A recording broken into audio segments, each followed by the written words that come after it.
Good evening and a warm welcome to this week's edition of Saturday News at 7 p.m. on NTA Lagos Channel 10. I am Tammy Egbe. Thank you for joining us. We start with this report that President Bola Ahmed Tinubu has urged Nigerians in the diaspora to start building productive stakes in the country's economy. The president stated this in a message through his Chief of Staff, Femi Gbajabiamila, to the three-day Nigeria Diaspora Economic Conference, NIDEC 2026, holding in Canada. The president described Nigerians in the diaspora as living proof that the Nigerian spirit can compete with the best in the world. While citing real GDP growth at 3.89% in the first quarter of 2026, manufacturing expansion of 3.29%, inflation easing to 15.91%, and foreign reserves closing 2025 at $45.4 billion, the president noted that economic growth, political stability, and security remains the primary factors guiding where investors put their money, adding that Nigeria's indicators point to a country in genuine recovery. The president urged Nigerians abroad to channel capital into agro-processing, healthcare, technology, energy, housing, logistics, mining, education, creative industries, and export manufacturing. The theme for the conference is Thrive Abroad, Invest in Nigeria.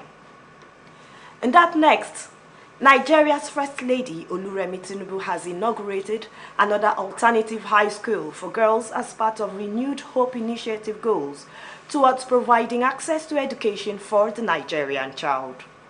Represented by wife of the Vice President, Nana Shettima, the First Lady commended the Universal Basic Education Commission's efforts in the establishment of more alternative high schools for girls across the country. State House correspondent Abdurrahman Jibrila reports. Wife of the Vice President in Lagos, received by wife of the Lagos State Governor, Ibikjoke Sanwo-Olu, with entertainers to welcome her to the Center of Excellence. Then proceeded to the venue of the renovated First Alternative High School for Girls in Agboju, Amou in Lagos State. The vision is part of the federal government's renewed move towards making skills part of schools' curriculum. I hereby officially commission the renovated High School for Girls in Agboju for the glory of God and for the benefit of humanity. This school was established in the year 2007 by President Bola Tinubu when he was governor of Lagos State, with the aim of providing alternative access for the girl child to complete higher education and acquire skills. The plan is to establish at least one alternative high school for girls in each of the 3 senatorial districts of Lagos State. I am pleased that Lagos West and Lagos East now have 1 school each, leaving Lagos Central as remaining district. I therefore urge the Lagos State government to complete the plan by establishing an additional school in Lagos Central, while ensuring the smooth operation and proper maintenance of all the schools so that more girls can complete their education.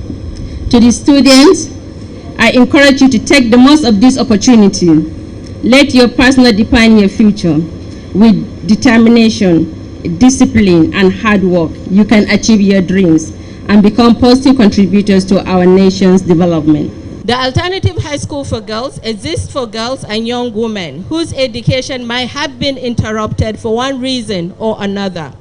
It gives them the opportunity to return to learning, acquire useful skills, and find a new pathway towards a productive and fulfilling future.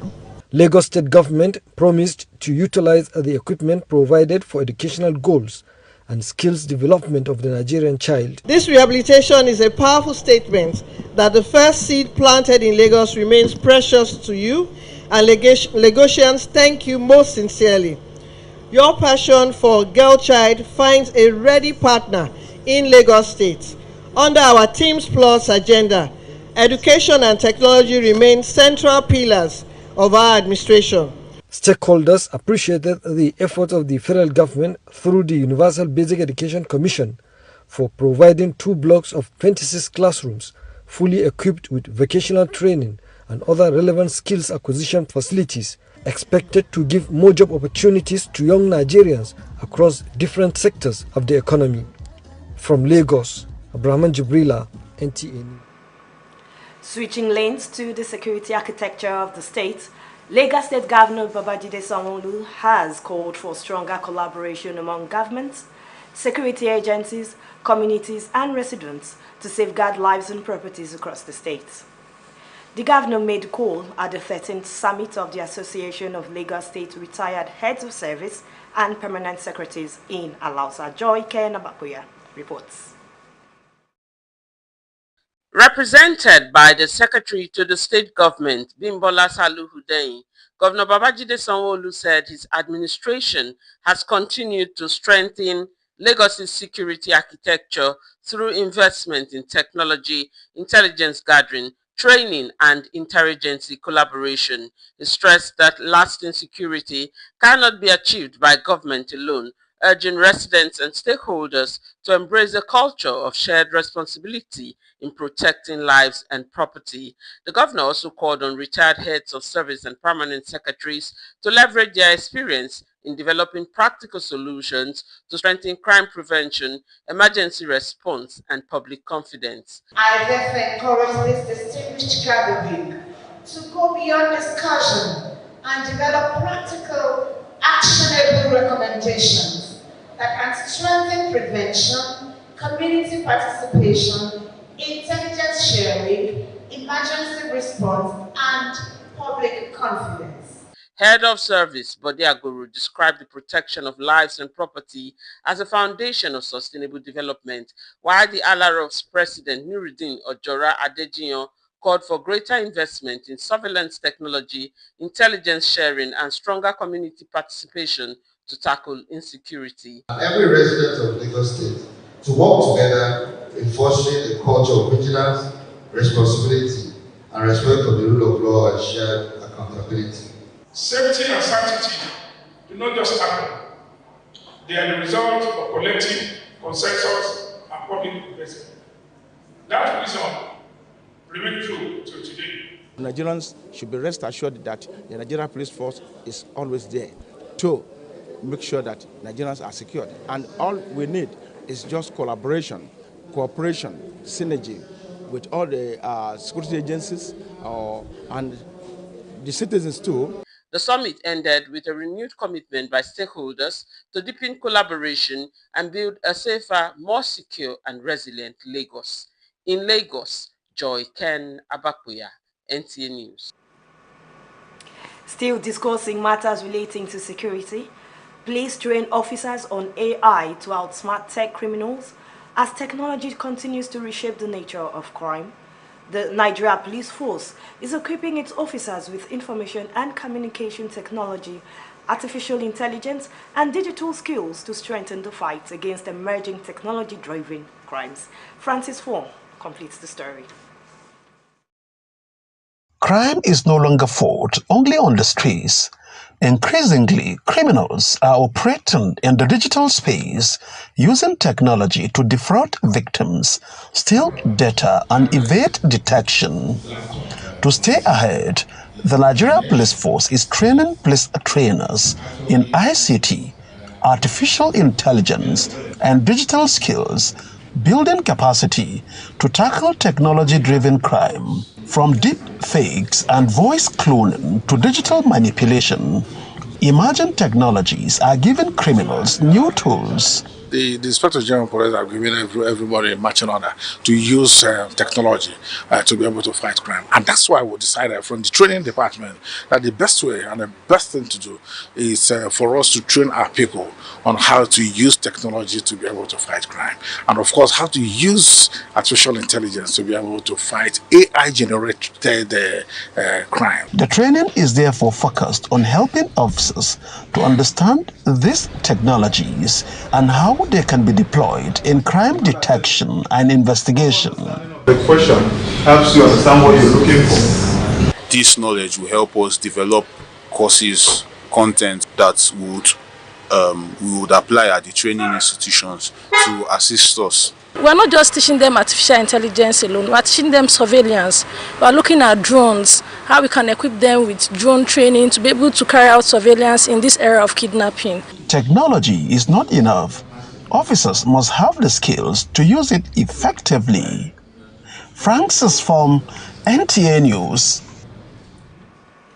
Meanwhile, the Nigeria Police Force, through the Interpol National Central Bureau, Abuja, has arrested and repatriated a Chadian national, Mahdijiria Abdullahi, wanted in connection with an alleged murder in N'Djamena. A statement by the force says Abdullahi was wanted over the alleged torture and murder of Nazik Muhammad Saleh on May 3, 2026. An international arrest warrant was subsequently issued by the Court of Appeal in N'Djamena. Following coordinated intelligence operations, Interpol NCB Abuja arrested Abdullahi on August 5 at Railway Quarters, Nasarawa local government area of Kano State. She was also allegedly linked to narcotics trafficking in Chad. On August 14, she was repatriated to N'Djamena through Lomé, Togo, in collaboration with Interpol NCB N'Djamena to face the judicial process. The Inspector General of Police, IGP Olatunji Disu, commended the operatives for their professionalism, saying the operation demonstrates the NPF's commitment to ensuring that international borders do not become safe havens for fugitives and transnational criminals.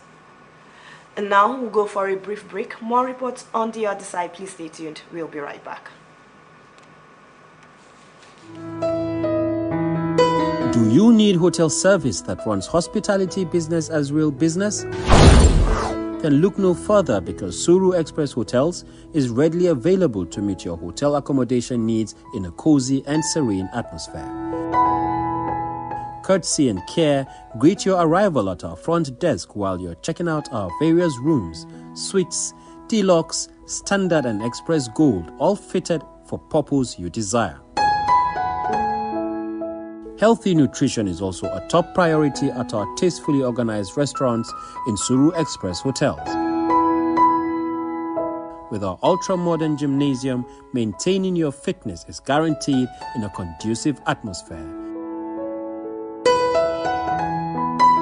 To unwind and reduce stress, our world-class standard swimming pool and game centers are always available. We are strategically located in Surulere, Ikeja GRA, Ikorodu, to provide unparalleled hospitality and free parking and top-notch security. A choice of any Suru Express hotel is a choice made with wisdom.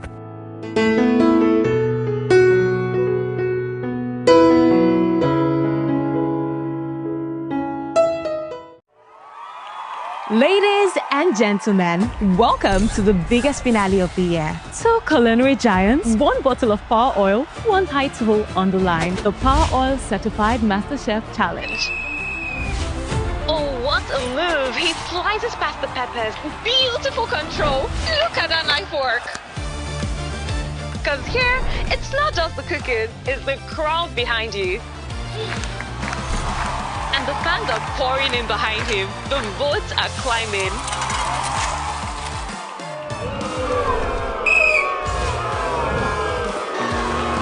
Now that was the opening fixture. The real tournament, it's open to every kitchen in Nigeria. I think you can do better. Be your own master chef. Record yourself cooking with Power Oil. Upload your video, share your link, get votes. Power Oil, hey, Power Oil.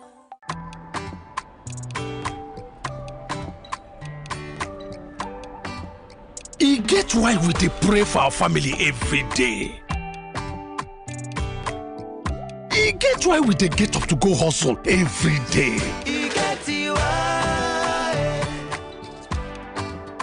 E get why.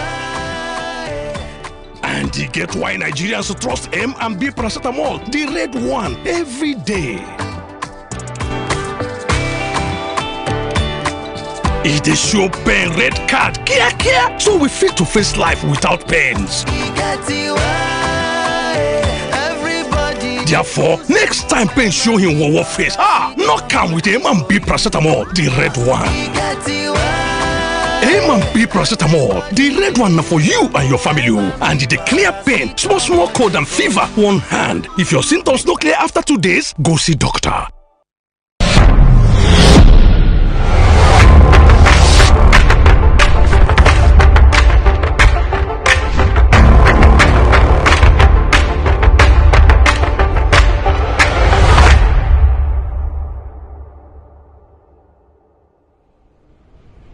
Are you looking for a spacious, serene, beautiful and comfortable environment for your event? Then NTA Lagos Channel 10 premises is the place to be. With about 3,065 seating capacity, NTA Lagos Channel 10 premises provides a well-secured land and car parking lot for your wedding receptions, birthday parties, religious and school activities. You can use our entire space and also have your event covered with a token which will be aired on our social diary program, Mary Lane. For more inquiries, please contact our marketing department, NTA Lagos Channel 10, Tejo Show, or call Chibuzo on 0812-324-5519 and Gmo on 003-830-1669. NTA Lagos premises affordable just for you.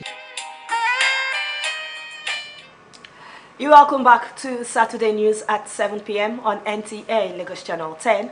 And we have heard that across Africa, service to humanity took center stage as members and friends of the Church of Jesus Christ of Latter-day Saints converged for the annual All Africa Service Project in Lagos. Several stakes took the message of love and service to different communities, demonstrating that meaningful change can begin with simple acts of giving back. Ometere Chiedu takes it from here. Every August, members of the Church of Jesus Christ of Latter-day Saints across Africa come together for the All African Service Project, an initiative that promotes the spirit of service and encourages members to give back to their communities. This year, members of the Lagos Nigerian Ujudu stake gathered at the Shimawa roundabout in Mowe, where they cleared and beautified the roundabout while also carrying out renovation works at Shimawa High School and the Earth Center. In another part of Lagos, members of the First Tax stake extended the gesture to the Spinal Cord Injury Association of Nigeria and Clarion Care Home and Senior Living, providing humanitarian support and spending time with residents.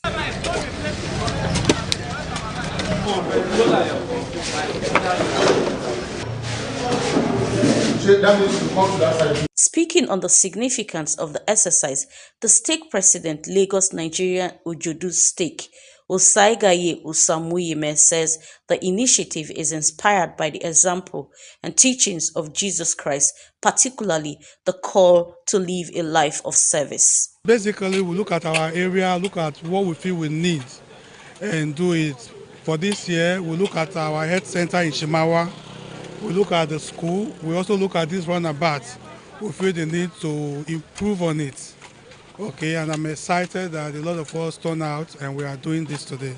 Others added that serving others is a practical expression of their faith, stressing the importance of loving one's neighbors, caring for the environment, and contributing positively to society. We believe in serving the community, the people where we live, regardless of their religion, regardless of their race, and all of that. So that's why we are here. It's a community thing we do, public service we do in the community. This is Lagos Nigerian First Tax stake, and this year we are working in partnership with Clarion Care Home and Senior Living Foundation to provide service. Now, when we do this every year, we believe that when we are in the service of our fellow men, our neighbors, we are also in the service of God. The All African Service Project continues to demonstrate the power of Christ-like service, unity, and community partnership as members give their time, energy, and resources to improve their communities and make a meaningful difference in the lives of others. In Lagos, Ometere Chiedu, NTA News. And now we step into the realms of governance, as this report states that in the wake of continuous lamentation induced by the prevailing economic realities nationwide, journalists in Bayelsa State have called on state governors to effectively utilize the improved statutory allocations to better the economic lives of the people. This was at a press conference on agenda setting by veteran journalist and newspaper publisher in Yenagoa. Fred Oweifie reports is hereby presented. A media conference held at the NUJ Press Center in Yenagoa brought journalists and other stakeholders together to examine issues of governance, accountability, and public service delivery in Bayelsa State. The publisher of the Niger Delta Herald, Francis Dufera, raised concerns over the management of public resources, particularly the need to translate government revenues into improved living conditions and essential services for citizens. He identified education, social services, and other critical sectors as areas requiring standard attention, effective planning, and prudent use of public funds. Holding government accountable does not mean that we hate the government, but it is our responsibility to ensure that we point out the shortcomings, the area the government failed. The interactive session also provided an opportunity for journalists to examine the challenges affecting development in the state, with calls for greater transparency and accountability in the management of public resources. When governance is not made accountable, the practitioners of politics there will think they are in a world of their own, like the press conference containing the speech delivered. They are tenants in power, and they should be accountable to the people at every moment in time. It's our own fundamental human rights for freedom of expression to ask, to ask for accountability from government. If government does well, they will be commended. If government has shortcomings, they will be reminded of their responsibility. Participants stressed that increased public revenue should translate into better services, stronger infrastructure, and improved welfare for the people. The conference ended with a call for more responsive governance, effective resource utilization, and stronger accountability in the delivery of public services. And that's the size of our package for this week's edition of Saturday News at 7 p.m. on NTA Lagos Channel 10. Thanks for joining in. I am Ntami Egbe. See you next week.